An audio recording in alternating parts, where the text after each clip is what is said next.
Things are looking good, my friends. All right, earlier today, Senator Kevin Cramer was in Fargo. I don't know if you know this. He is the first North Dakotan ever to serve on the Senate Armed Services Committee. Very, very big deal. So he was doing kind of this military tour across North Dakota. He was at the Healing with Hyperbarics earlier today. We got a chance to catch up with him, and we talked about what keeps him up at night. Knowing what you've seen today, or going through this tour, going through all these, briefings that you go through that are classified. What do you see as the biggest national security threat? We also talked about the recent letter of him calling out the Army Corps of Engineers for not getting the border wall done in a timely fashion, and much, much more. So you are wrapping up this military tour across the state. Yeah. For the people watching tonight, the most important thing they should know from your tour is what? We're safe. We are safe. And Chris, I'm not exaggerating when I tell you, after my first couple of classified briefings, I don't mind telling you, I was a little scared. It's like, when you see exactly what the Chinese are doing and what they're capable of, when you see what the North Koreans are up to, when you see what Russia is trying to do in terms of building, whether it's building a naval fleet or testing hypersonic missiles, using the technology of lasers or direct energy. You see all that and you think, wow, we've got adversaries all over the place. No, they don't necessarily like each other. That's sort of a weird balancing act. But then I come back here. I see what our Guard is up to, as much as anything. The North Dakota Guard, Army aviators, 119th, Happy Hooligans doing their thing with reconnaissance and intelligence and surveillance and some of the... So let me ask you this. You're in a lot of these meetings. Yeah. A lot of them are classified. Most of them, actually. Yeah. What's the single greatest threat our nation faces? Like, what keeps you up at night?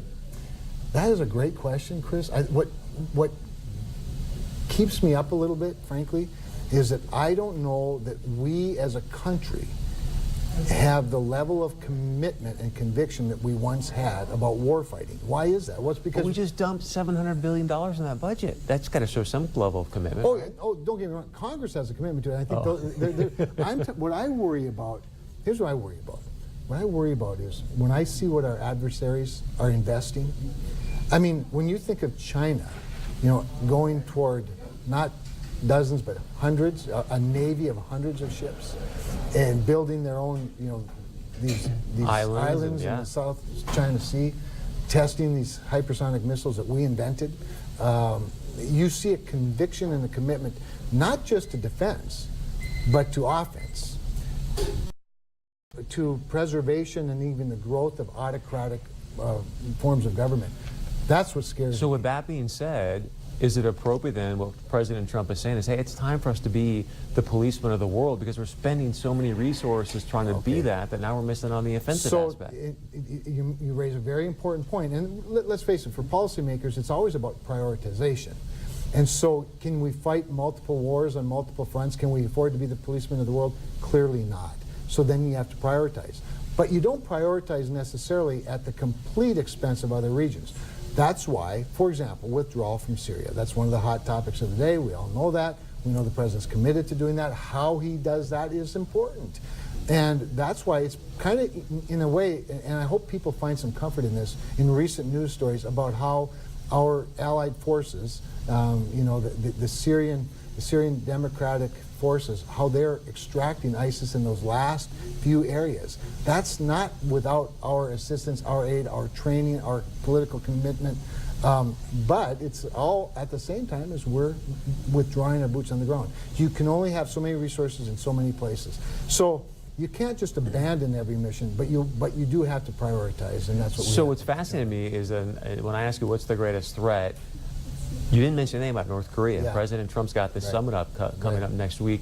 What would you like to see come out of this summit? And President Trump has alluded several times, if it wasn't for him, Barack Obama probably would have been at war with North Korea. Do you think that's a fair assessment? Yeah, I don't. I think it's saying. I think it's a little hyperbole. A little hyperbole to suggest that we'd be at war. However, one thing we do know is that in the last 16 months, there hasn't been a missile test. We haven't seen the type of movement we've seen in the past. Our intelligence is looking pretty good, and Kim Jong-un is coming to another summit.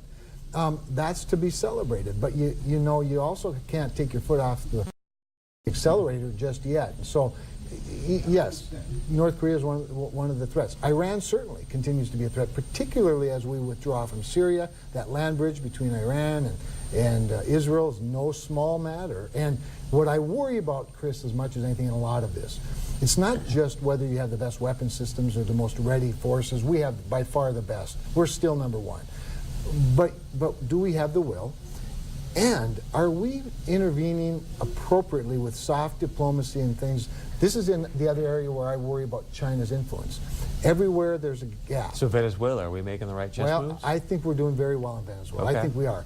But I look at Africa, and you see wherever there's a void, whether it's in agriculture or transportation systems, you see China going in with great generosity and benevolence, spending a lot of resources, and that influence building is also part